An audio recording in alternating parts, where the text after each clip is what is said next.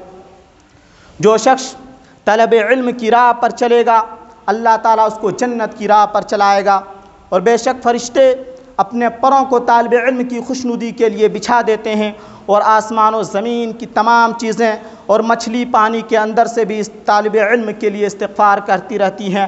عالم کو عابد پر فضیلت حاصل ہے جیسا کہ 14ویں رات کے چاند کو دیگر تمام ستاروں پر فضیلت حاصل ہے۔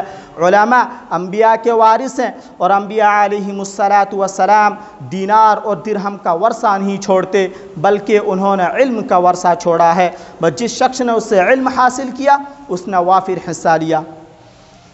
ابو اوبامہ باہلی کہتے ہیں کہ نبی کریم صلی اللہ علیہ وسلم کے پاس 2 انسانوں کا ذکر کیا گیا، ان میں ایک عابد تھا اور دوسرا عالم، تو نبی کریم صلی اللہ علیہ وسلم نے فرمایا فضل العالم علی العابد کفضلی علی ادناکم، ثم قال رسول اللہ صلی اللہ علیہ وسلم ان اللہ وملائکتہ واہل السماوات والارض حتی النملة فی جحرها وحتی الحوت لیصلون علی معلم الناس الخیر۔ عالم کو عابد پر فضیلت حاصل ہے جیسا کہ تم میں سے ادنا درجہ کے انسان پر میری فضیلت حاصل ہے۔ اس کے بعد نبی کریم صلی اللہ علیہ وسلم نے فرمایا بے شک اللہ تعالیٰ اور اس کے فرشتے اور آسمان و زمین کی تمام چیزیں حتیٰ کہ چیونٹی اپنے سوراخ میں اور مچھلی سمندر میں اس شخص کے لیے استغفار کرتے رہتے ہیں جو لوگوں کو بھلائی کی تعلیم دیتا ہے۔ ونبی سعید خدری رضی اللہ تعالی عنہ قال قال رسول اللہ صلی اللہ علیہ وسلم لن يشبع المؤمن من خیر يسمعه حتى يكون منتهاه الجنہ۔ ابو سعید خدری کہتے ہیں کہ نبی کریم صلی اللہ علیہ وسلم نے فرمایا کہ مومن آدمی علم دین کی باتیں سننے سے سیر نہیں ہوتا یہاں تک کہ وہ جنت میں داخل ہو جاتا ہے۔ میرے عزیز ساتھیو، ان تمام قرآنی آیات اور احادیث نبویہ سے آپ نے اندازہ لگایا ہوگا کہ علم دین اور علماء کا کیا مقام ہے۔ اب آئیے دیکھتے ہیں صحابہ کرام نے علم دین حاصل کرنے کے لیے کن کن پریشانیوں کا سامنا کیا۔ میرے عزیز ساتھیو، اللہ تعالیٰ نے انسان کو صاحب علم و قلم بنایا اور یہ صفت مخلوقات میں سے کسی مخلوق کو نہیں بخشی۔ گویا علم انسان کی بلند ترین صفت ہے، اسی لیے انسان علم کے ذریعے دوسری مخلوقات پر فضیلت رکھتا ہے۔ علم کے معنی ہے جاننا، انسان کو صرف جاننے کی صفت ودیعت نہیں کی گئی بلکہ دوسروں کو سکھانے اور منتقل کرنے کی بھی خوبی دی گئی ہے۔ علم کے اس بلند ترین مقام و مرتبہ کے پیش نظر مسجد نبوی کی تعمیر کے ساتھ ہی رسول اللہ نے ایک کونے میں چبوترا اور اس کے اوپر سائبان لگوا دیا جو صفا کے نام سے اسلام کی تعلیمی و تدریسی تاریخ میں جانا جاتا ہے۔ اس نبوی جامعہ میں مقیم و زیر تعلیم صحابہ کرام تفقہ فی الدین اور حصول علم نبوی کا اس طرح دیوانہ وار شوق و رغبت رکھتے تھے کہ رسول رحمت کی زبان مبارکہ سے نکلنے والے ایک ایک لفظ کے امین، نگراں، محافظ اور دوسرے تک پہنچانے والے بنے۔ آئیے تذکرہ کرتے ہیں صحابہ کرام میں سے ان عظیم شخصیات کا جنہوں نے حصول علم کے لیے اپنی زندگی کا نہ صرف کریم حصہ بلکہ پوری زندگی لگا دی۔ علوم کتاب و سنت کی خوشہ چینی کرنے والی مقدس جماعت کے سرخیل حضرت ابو ہریرہ رضی اللہ عنہ ہیں جو ذخیرہ حدیث و سنت کے سب سے بڑے راوی ہیں۔ انہیں یہ علم حاصل کرنے کے لیے کیسی کیسی قربانیاں دینی پڑی، اس کا تذکرہ خود حضرت ابو ہریرہ رضی اللہ عنہ کی زبان سے سنیے۔ فرماتے ہیں میں رسول اللہ کی خدمت میں خیبر کے مقام پر 7 ہجری میں حاضر ہوا۔ اس وقت میری عمر 30 سال تھی۔ ذرا غور کیجئے، 30 سالہ عمر پرشباب اور پرقوت ہوتی ہے، جس میں آدمی کے ارمان و خواہشات جوان ہوتے ہیں۔ دنیا کا باغ و بہار اور نیرنگیاں انسان کو اپنی طرف مائل کرتی اور لبھاتی ہیں، لیکن قربان جائیے حضرت ابو ہریرہ رضی اللہ عنہ کے شوق حصول علم نبوت پر۔ وہ کہتے ہیں میں نے اپنا مستقل قیام اس عہد شباب میں بھی رسول اللہ کے پاس ہی رکھا، یہاں تک کہ آپ کی وفات ہو گئی۔ مہاجرین مکہ تجارت کرتے، انصاری مدینہ اپنی اپنی کھیتی باڑی میں مصروف رہتے، اور میں حصول علم کے لیے کاشانہ نبوت پر سب کچھ نچھاور کیے پڑے رہتا۔ چنانچہ وہ طلب علم کے لیے ایک مرتبہ بارگاہ رب العالمین میں دست دعا ہوئے اور کہا اللہم انی اسألک ما سألک صاحبایا واسألک علما لا ینسا۔ تو رسول اللہ اس دعائے علم کو سن کر خوش ہوئے اور فرمایا آمین۔ سامعین کرام، ہم مسلمانوں کے لیے ایک قابل تقلید نمونہ حضرت عبداللہ بن عباس رضی اللہ عنہ کا حصول علم سے والہانہ ذوق و شوق بھی ہے۔ آپ رضی اللہ عنہ نے حصول علم کے لیے بہت محنت کی۔ رسالت مآب صلی اللہ علیہ وسلم کے چشم علم سے جی بھر کے سیراب ہوئے۔ آپ کے وصال کے بعد علماء صحابہ کی طرف رجوع کیا۔ آپ کی جہاں بھی اہل علم سے ملاقات ہوتی، اس سے حتی المقدور علم حاصل کرتے۔ آپ رضی اللہ عنہ خود بیان فرماتے ہیں کہ جب مجھے پتہ چلتا کہ فلاں صحابی کے پاس نبی کریم صلی اللہ علیہ وسلم کی کوئی حدیث ہے تو میں بلا تاخیر اس کے گھر پہنچتا اور دہلیز پر چادر بچھا کر بیٹھ جاتا۔ ہوا سے مٹی اڑ اڑ کر مجھ پر پڑتی رہتی، لیکن میں صاحب علم کو ملحوظ خاطر رکھتے ہوئے ان کے آرام میں مخل ہونا مناسب نہ سمجھتا۔ جب وہ خود اپنے گھر سے باہر آتے اور مجھے اپنی دہلیز پر بیٹھا ہوا دیکھتے تو بے ساختہ پکار اٹھتے عبداللہ آج آپ یہاں کیسے؟ آپ نے مجھے پیغام بھیج دیا ہوتا، میں آپ کے پاس خود آ جاتا۔ تو میں جواب میں کہتا کہ پیاسا کنویں کے پاس آتا ہے، نہ کہ کنواں پیاسے کے پاس۔ سامعین کرام، عبداللہ بن مسعود نے حصول علم کے باب میں ایسے نمونے چھوڑے جو امت محمدیہ کے لیے مشعل راہ ہیں۔ آپ رضی اللہ عنہ نے درسگاہ نبوت سے تعلیم حاصل کی، قرآن کی تلاوت، قرآن فہمی اور شریعت الہیہ کے علم میں صحابہ اکرام کے درمیان آپ کو ایک خاص مقام حاصل تھا۔ آپ نے کوفہ کے ممبر پر کھڑے ہو کر فرمایا قرآن مجید کی کوئی آیت اور سورت ایسی نہیں کہ جس کے بارے میں مجھے علم نہ ہو کہ کہاں کہاں نازل ہوئی اور کس مسئلے کے بارے میں نازل ہوئی۔ آپ کے علمی جلال و شان کے بارے میں حضرت عمر بن خطاب رضی اللہ عنہ کہتے ہیں کہ باخدا ابن مسعود کو اس وقت قرآن فہمی میں سب سے اعلیٰ مقام حاصل ہے۔ دوستو، ہمارے سامنے حصول علم کے لیے صحابہ کرام کی جہد مسلسل اور دور دراز سفر کی صعوبتیں برداشت کرنے کے بھی بے مثال نمونے ملتے ہیں۔ مثال کے طور پر جابر بن عبداللہ کو لیجئے، جنہوں نے ایک حدیث سننے کے لیے اونٹ خریدا اور مدینہ منورہ سے ملک شام تک کا سفر 1 ماہ میں طے کیا۔ حدیث بیان کرنے والے صحابی کو تلاش کیا اور اس سے حدیث سنی اور سنتے ہی مدینہ منورہ لوٹ آئے۔ یہ میزبان رسول حضرت ابو ایوب انصاری رضی اللہ عنہ ہیں، جنہوں نے ایک حدیث سن رکھی تھی لیکن اس میں کچھ شک محسوس کرنے لگے۔ چنانچہ محض اپنا شک دور کرنے کے لیے مصر کا سفر کیا، جہاں اس حدیث کے راوی حضرت عقبہ بن عامر رضی اللہ عنہ رہائش پذیر تھے۔ میزبان رسول نے حضرت عقبہ بن عامر سے حدیث سنی اور سنتے ہی اونٹ کا کجاوا کھولے بغیر مدینہ منورہ لوٹ آئے۔ الغرض، اصحاب رسول میں سے کس شخصیت کے حصول علم کے شوق و رغبت کا اس محدود و قلیل وقت میں تذکرہ کیا جائے۔ گروہ صحابہ میں سے ہر شخص دین کا بنیادی علم رکھنے والا تھا اور اس کی اشاعت و ترویج کرنے والا بھی۔ اس کا اندازہ اس بات سے بخوبی لگایا جا سکتا ہے کہ صحابہ کرام نے مفتوحہ علاقوں میں پہنچ کر دینی مراکز و مدارس قائم کیے اور قال اللہ وقال الرسول کی تعلیم سے لوگوں کو آشنا کیا۔ یہ ابو درداء ہیں جنہوں نے دمشق میں، عبداللہ بن مسعود نے کوفہ میں، عمران بن حسین نے بصرہ میں اور حضرت معاذ بن جبل نے حمص میں مدارس قائم کیے۔ ان سب سے صحابہ کرام کے شوق حصول علم اور ان کی اشاعت و ترویج کے لیے ان کی انتھک کوششوں اور انمنٹ قربانیوں کا پتہ چلتا ہے۔ کاش آج امت مسلمہ حصول علم کے باب میں ان کی اتباع و پیروی کرتی تو آج مسلمان اتنے پیچھے نہیں رہتے۔ مسلمانوں آؤ قرآن کریم اور احادیث نبویہ کو سیکھنے اور پڑھنے کے لیے اپنے ذہین بچوں کو وقف کرو اور اسے عالم دین بعمل بناؤ۔ کل قیامت کے دن آپ کو یہ محسوس ہوگا کہ آپ کا وہی بچہ آپ کو زیادہ نفع بخش دے گا جو خود قرآن سیکھا ہو، علم دین پڑھا ہو اور دوسروں کو بھی پڑھایا ہو۔ اخیر میں اللہ تبارک و تعالیٰ سے دعا ہے کہ اللہ تبارک و تعالیٰ ہمیں کہنے اور سننے سے زیادہ عمل کرنے کی توفیق دے، ہمیں نیک بنائے، گناہوں سے بچائے، نماز کا پابند بنائے۔ آمین۔ وآخر الدعوانا الحمد للہ رب العالمین۔